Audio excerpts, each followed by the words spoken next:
Hi, friends. Host Eric here. Host Talking with Famous People, and I'm happy to put up this video because it's demonstrative of a couple of things. Number one, this individual texted me perhaps 15 minutes ago and said she wanted to be interviewed, and she happened to hit me at a time when I had a few minutes. I thought I could spend 20 or 30 minutes interviewing somebody right now, and that sounds interesting. And so I said, well, let's do it right now. And then she's like, okay, and here she is. So that's generally, if you would like to be interviewed yourself, this is generally the way to go about doing it. Is when you text me and say, I'd like to be interviewed, do that text at a time when you yourself are ready to go right then, because if the best likelihood that's going to happen is you're going to hit me at the right moment, and I'll go like, yeah. If it's not for a client, then I don't typically like to schedule stuff like this because I try to reserve my slots for paying clients. But I do like to have these conversations, and this is the best way to do this. So, okay, having said that, can you just tell everybody, introduce yourself, your name, and maybe, I don't know, say a little something about yourself? All right. Hi. My name's Danielle Hall. Something about myself. I have a couple kids. I have one that lives with me, and I have a dog. And I pretty much just have a simple life right now. I really like these videos that all of you guys have been making.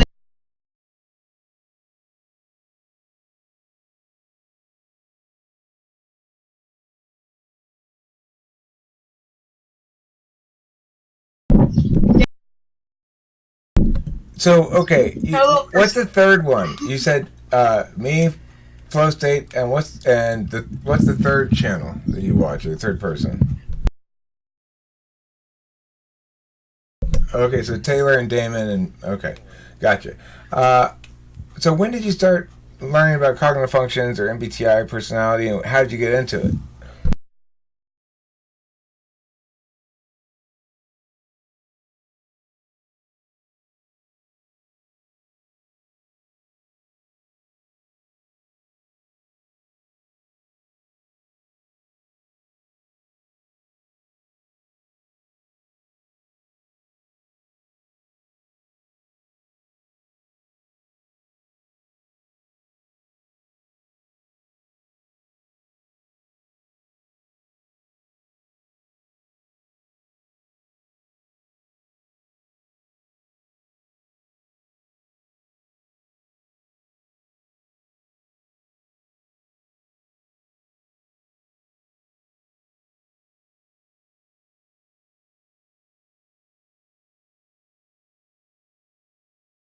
With some of the What do you think it is that you're solving when you're intoxicating yourself? Like, in other words, what's that doing for you? What okay, fundamental that issue is it addressing? What issue is it addressing?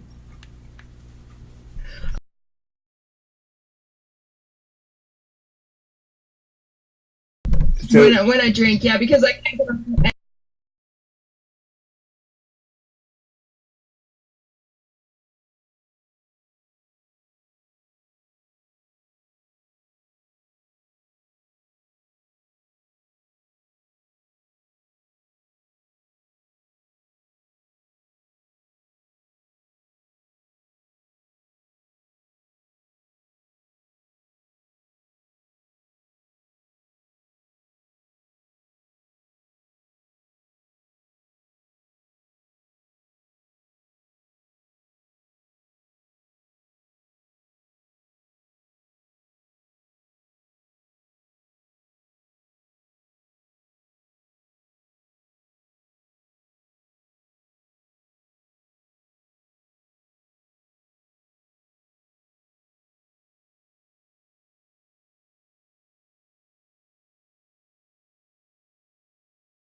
So anyway, I don't know if that answered.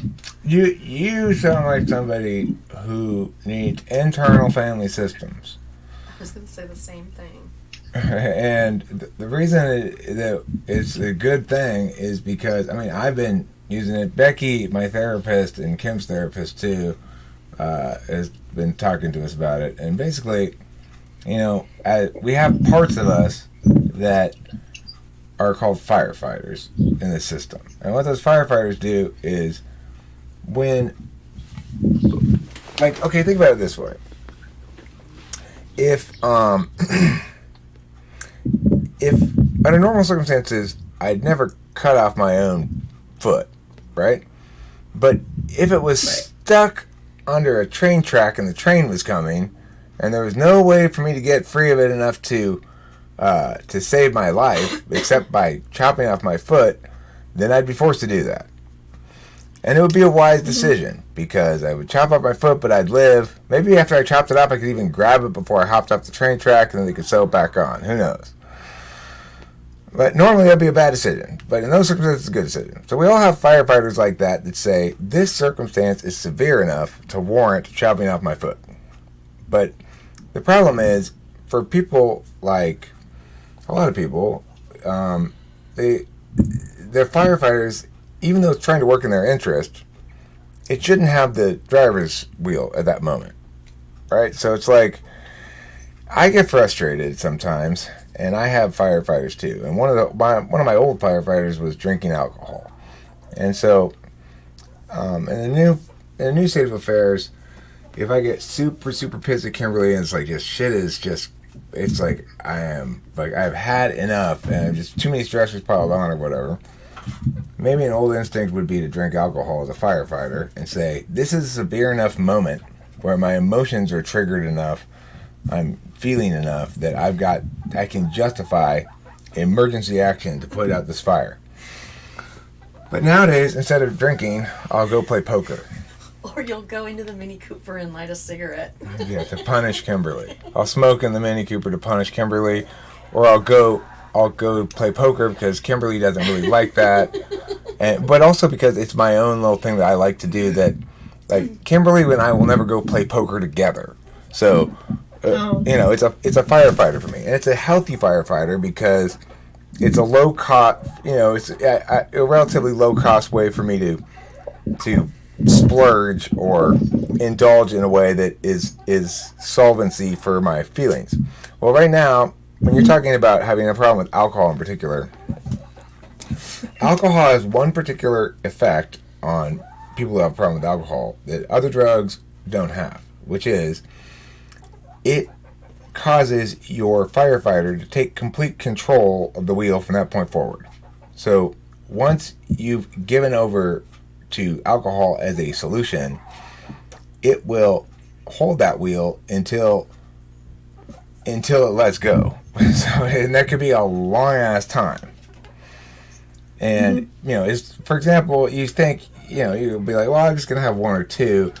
Well, once you have that one, then the firefighter has taken control of that wheel and is not getting out of that seat until some point where you have sufficient time with it away from the wheel that you can go, okay, you're not getting back in the driver's seat.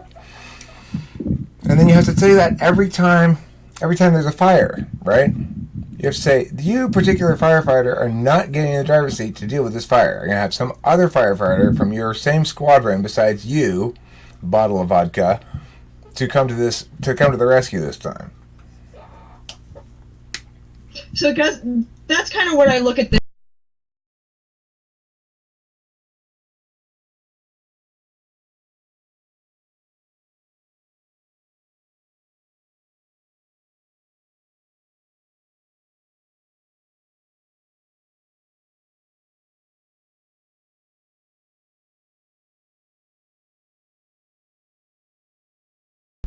Well, I mean, one thing I will tell you is you're not an ENFJ. I don't think you're an ENTJ, but you might be. I don't know. I don't think you're an ENFJ.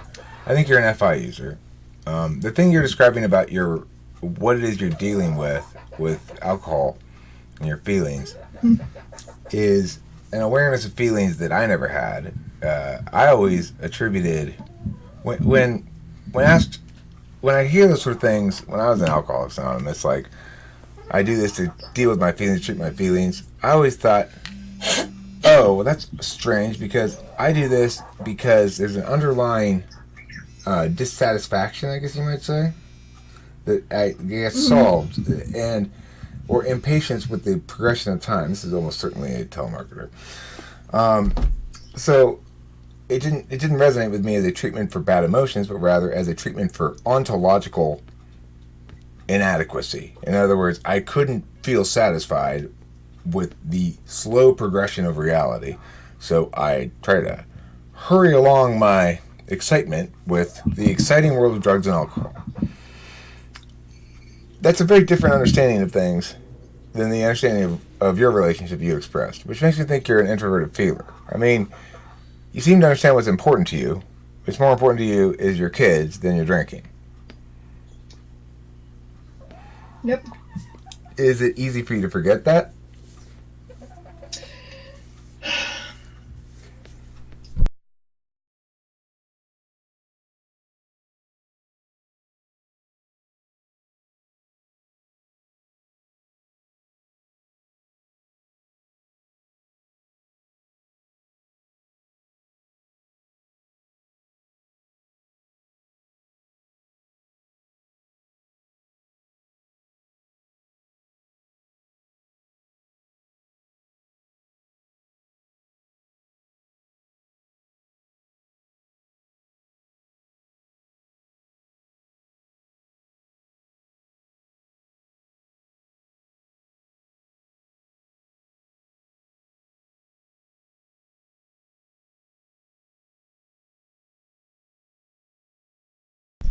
Anyway, that's just where I'm at. Well, I mean, And I'm looking to I think have. you're right that this is a bit of a firefighter for you, or at the very least, a a firefighter preventer. Like, there's Right. being able to engage with somebody else about your self, not just about something concrete in front of you. It's it's a way to catalyze metacognition. As you move away from this conversation throughout the day, you'll think about things we talked about.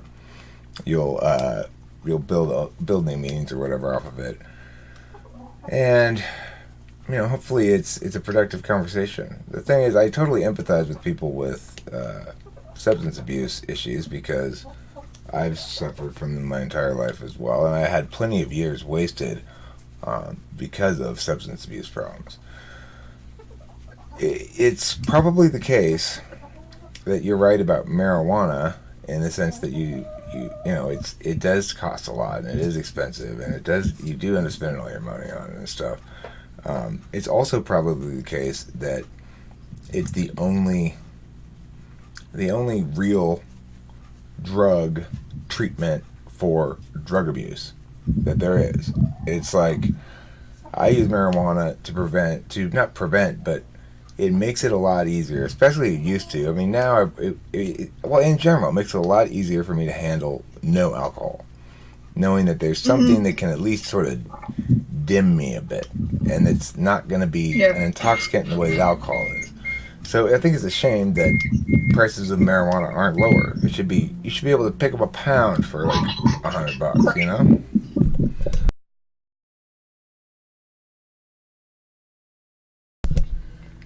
So anyway, I just wanted to mention that thought about the marijuana. That first of all, if there's any drug that's not going to make you want to drink, it's marijuana. Other kind of drugs very well may make you want to drink. Either way, you've got to make a firm decision about it. And I don't know how each individual person or type comes to their own firm decision. I suspect you'd come to a firm decision in a different manner than I, because I don't think you have introvert thinking on the front of the stack. I think you have introvert feeling. Both of them are deliberation functions, equally valid, and yours probably more well suited for this particular circumstance. But I don't know how firm you can be in your decision making regarding your own feelings. Do you do you attain firmness through your emotions?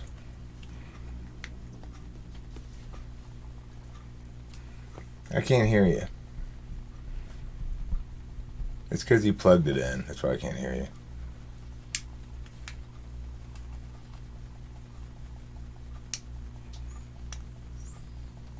No, I still can't hear you. You're not muted.